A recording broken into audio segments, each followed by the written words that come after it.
por se esfriar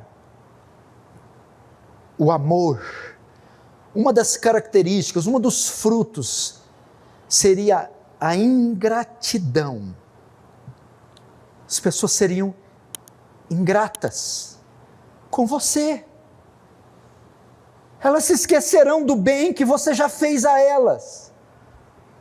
Você um dia as amou, cuidou delas, se colocou entre elas e o perigo, as defendeu, zelou por suas vidas, proveu a elas recursos, e de repente elas voltam as costas para vocês.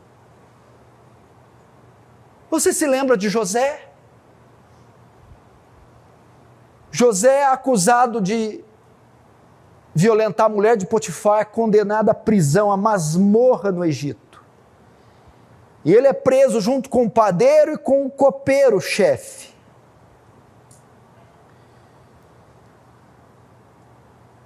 Ele é preso com o padeiro e com o copeiro-chefe. José tem um sonho, e é para o copeiro-chefe. Ele tem um sonho que o copeiro vai ser livre do calabouço e vai ser restituído o seu cargo na presença de Faraó. E José diz, quando esse sonho se cumprir, eles todos na cadeia, e você estiver diante de Faraó, ele te restituir o cargo, lembra-te de mim e fala de mim para Faraó. Então o sonho de José se cumpre. Faraó manda tirar o copeiro-chefe da cadeia e restitui o cargo. E ele se apresenta diante de Faraó, mas a Bíblia diz, e o copeiro-chefe se esqueceu de José, não se lembrou de José. Ingratidão. Pessoas ingratas, pessoas que esquecem tudo que você fez. O que você fez para essa filha? O que você fez para o seu filho?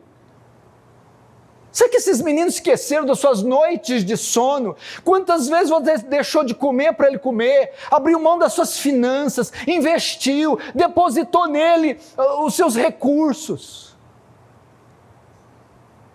E agora esses meninos se rebelam, se levantam contra vocês, como se nada tivesse acontecido. O que é isso? Ingratidão.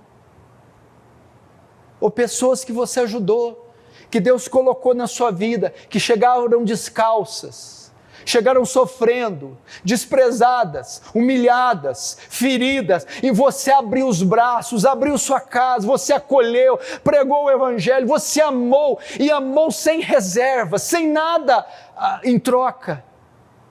E essas pessoas, como com José, te viraram as costas, se esqueceram de todo o bem que você fez. Por quê? Porque o amor está se esfriando e elas se tornam ingratas. E Paulo vai dizer, nos últimos dias as pessoas serão amantes de si, ingratas. O mesmo em Paulo. Meu Deus do céu! Tem cabimento alguém fazer alguma coisa com o apóstolo Paulo? O homem mais doce que pisou na terra, mais santo. Um homem que mais trabalhou para a causa, que mais plantou igreja, que mais fez discípulos. Um homem que não comia, não dormia, não se vestia, não vivia. Entregava tudo para o reino. Ele é preso em Roma. O tempo da morte dele está chegando. Ele vai descrever as suas últimas palavras. E nas suas últimas palavras, sabe o que ele diz? No meu primeiro julgamento, ninguém compareceu em minha defesa. Por que o autor fez questão de registrar isso? Uma epístola canônica, cheia de doutrina. Porque Paulo estava frustrado. Paulo estava profundamente ferido. Pessoas que eu amei, que eu pastoreei, que eu discipulei, que eu me doei. Agora chegou o dia do meu julgamento. Ninguém compareceu para me defender. Que coisa mais trágica. A ingratidão é um fruto do esfriamento do amor. Imagina Paulo, porque Paulo, por mais colossal que fosse, era homem, tinha sentimentos. Paulo devia estar se perguntando na prisão, mas o que eu fiz? Eu sempre dei o meu melhor. Será que não tem um capaz de vir e sair em minha defesa? Não, Paulo. É porque o amor se esfriou dessas pessoas. É o que nós estamos vendo hoje. Pessoas infiéis, traidoras, vínculos superficiais, alianças que não resistem nenhuma provação, ódio, de amigas tornam suas inimigas,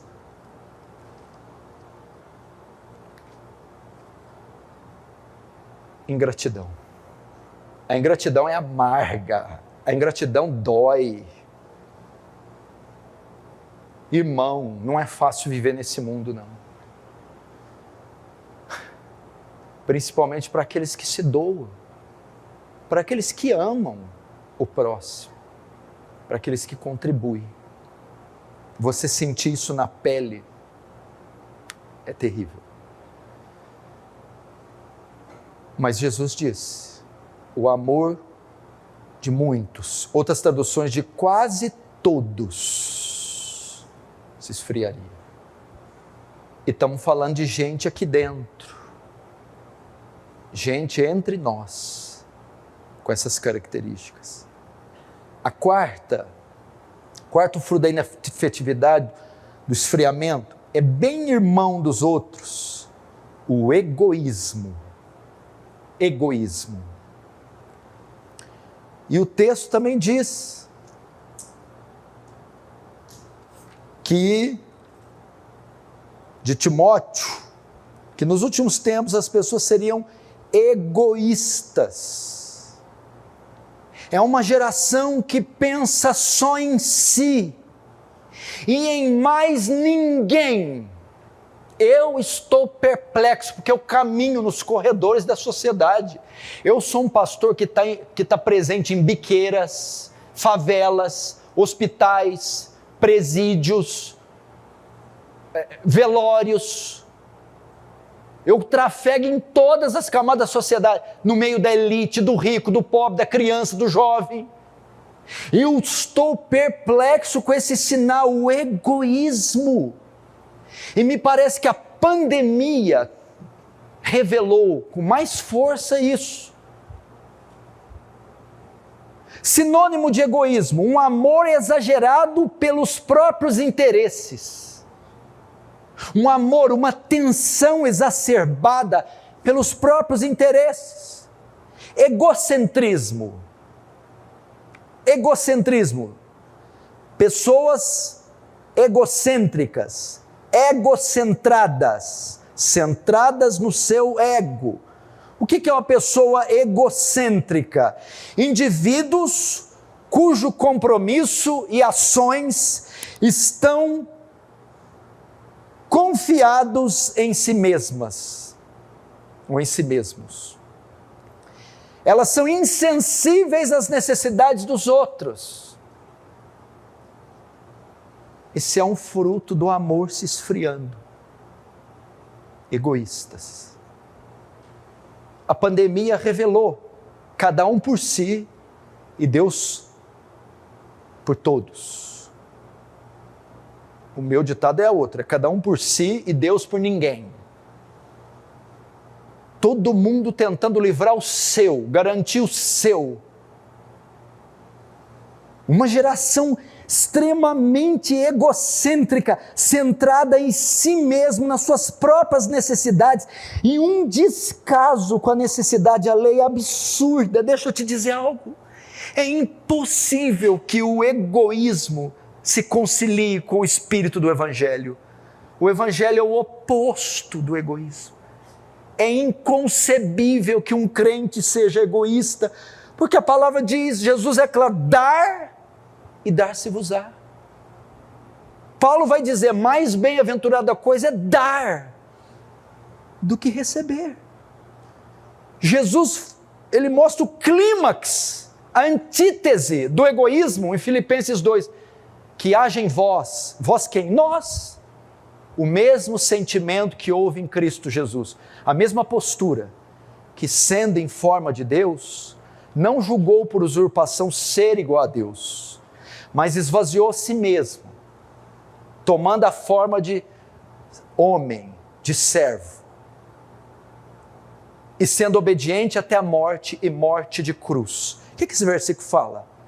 Que Jesus se esvaziou, abriu mão da sua vontade, da sua glória, para se doar pelo seu povo. E Paulo vai dizer, vocês têm que ter o mesmo sentimento, que é o oposto do egoísmo.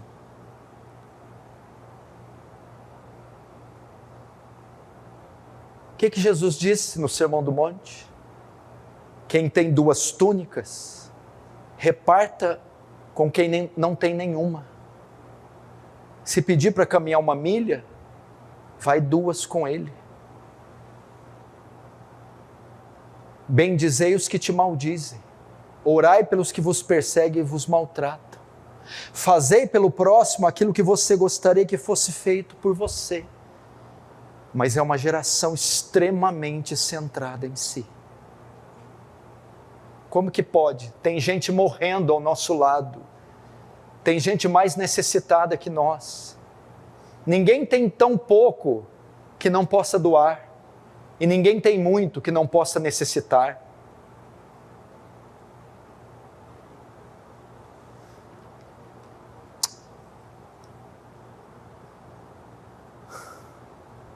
E qual a razão do egoísmo? O esfriamento do amor, a inafetividade. Que coisa horrorosa. E qual que é o resultado da inafetividade? Verso 10, nesse tempo, muitos hão de se escandalizar. Claro. O grego dá a ideia aqui de levar a tropeçar. Escândalo. Mau testemunho. Essa composição que a sociedade ia entrar, essa configuração, essa frieza exacerbada, generalizada, ia promover escândalos. Pessoas envolvimentos com relações reprováveis. Envolvimento com negócios sujos. Envolvimento com pecados sexuais. Envergonhariam o nome de Cristo.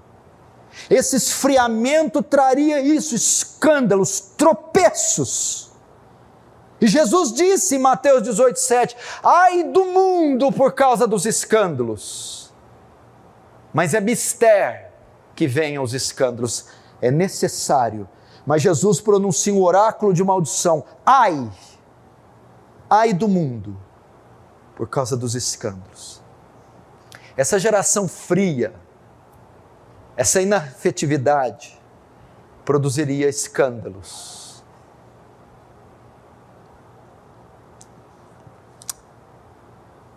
E qual é a causa da inafetividade?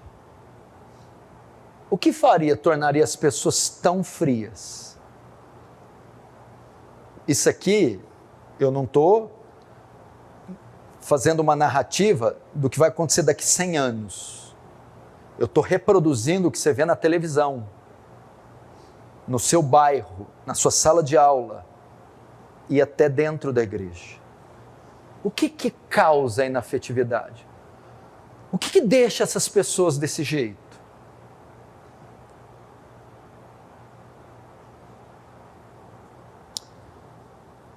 O verso 12 responde, e por se multiplicar a iniquidade, o amor se esfriará de quase todos. O aumento desenfreado do pecado. Sabe o que aconteceria? As pessoas do fim, veja só, não é só o aumento exacerbado da iniquidade, que é o que você está vendo. A nossa sociedade está bebendo iniquidade igual água. Mas não é só isso o problema.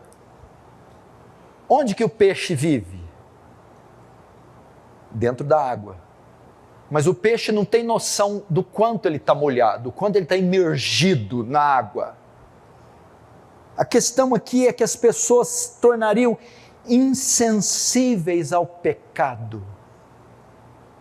Elas se envolveriam de forma tamanha com o pecado que elas nem perceberiam o quão envolvidas com o pecado. E isso faz o amor se esfriar. Olha só o que Hebreus 3 diz: tende cuidado, irmãos, jamais aconteça ocorrer entre qualquer um de vós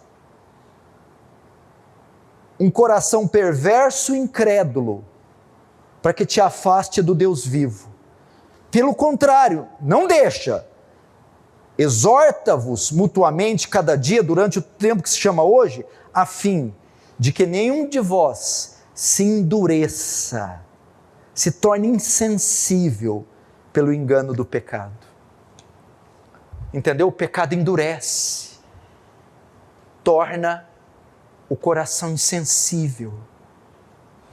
E as pessoas estão praticando isso por quê? Elas estão tão ladeadas pela iniquidade, o pecado está tão estampado em nossa sociedade, nós temos tanto contato com o pecado, que às vezes ele está nos afetando sem que percebamos. E a iniquidade vai entrando pelas janelas dos olhos, as portas dos ouvidos, vai entrando nos nossos sentidos, vai nos inundando, vai nos seduzindo, vai nos manchando, e nós nem percebemos. E esse multiplicar, essa insensibilidade quanto ao pecado, faz o amor se esfriar.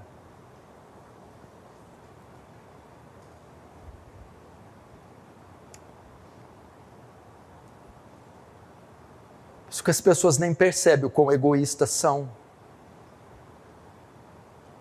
o quão infiéis são, quão odiosas estão, quão egoístas são. Elas não percebem, porque se tornaram insensíveis, banhada de iniquidade qual estão. Isso é o pecado, gente. E Hebreus diz, cuidado para que vocês não se endureçam pelo pecado. E se tornam essas pessoas frias, indiferentes.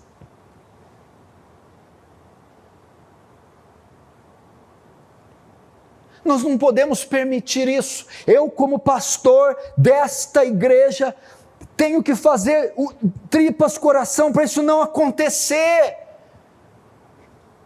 Esse não é o espírito do povo de Deus. João 13:35, que o pastor Cunha abriu aqui, é o oposto desse sinal do fim. Nisto, Jesus disse, nisto conhecereis que sois meus discípulos. Vocês serão conhecidos por essa marca, o amor com que amais uns aos outros. É isso que distingue o discípulo de Cristo dos demais cidadãos da terra, o amor com que ele ama, é o afeto, é o contrário. Essa marca do fim, essa profecia, esse sinal, nós não podemos dar o luxo de deixá-lo cumprir entre nós.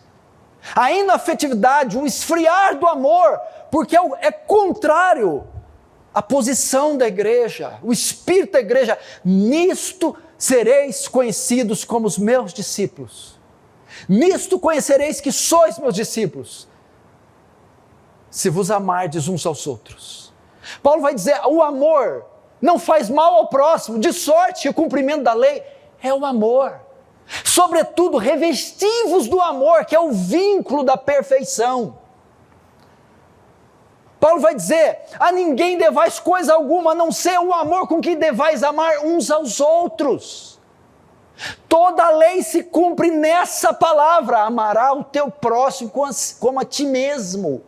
O amor é a marca do cristão, a marca da igreja, a marca do povo de Deus. Nós somos a agência do amor, e nós não podemos permitir tal coisa. Um esfriamento entre os irmãos, uma morosidade. entre os irmãos, um descaso com o sofrimento dos irmãos, uma falta de abraço, uma falta de alegria, de sorriso, de pulo, de júbilo, de gozo. Não, entre o povo de Deus, na tenda do justo houve-se júbilo, louvores, alegria, amor, vínculos. Nossos cultos têm que ser recheados de entusiasmo, nossos cantos têm que ser entoados com alegria de coração, nossas relações têm que ser sólidas, maciças, inquebráveis, duradouras, profundas.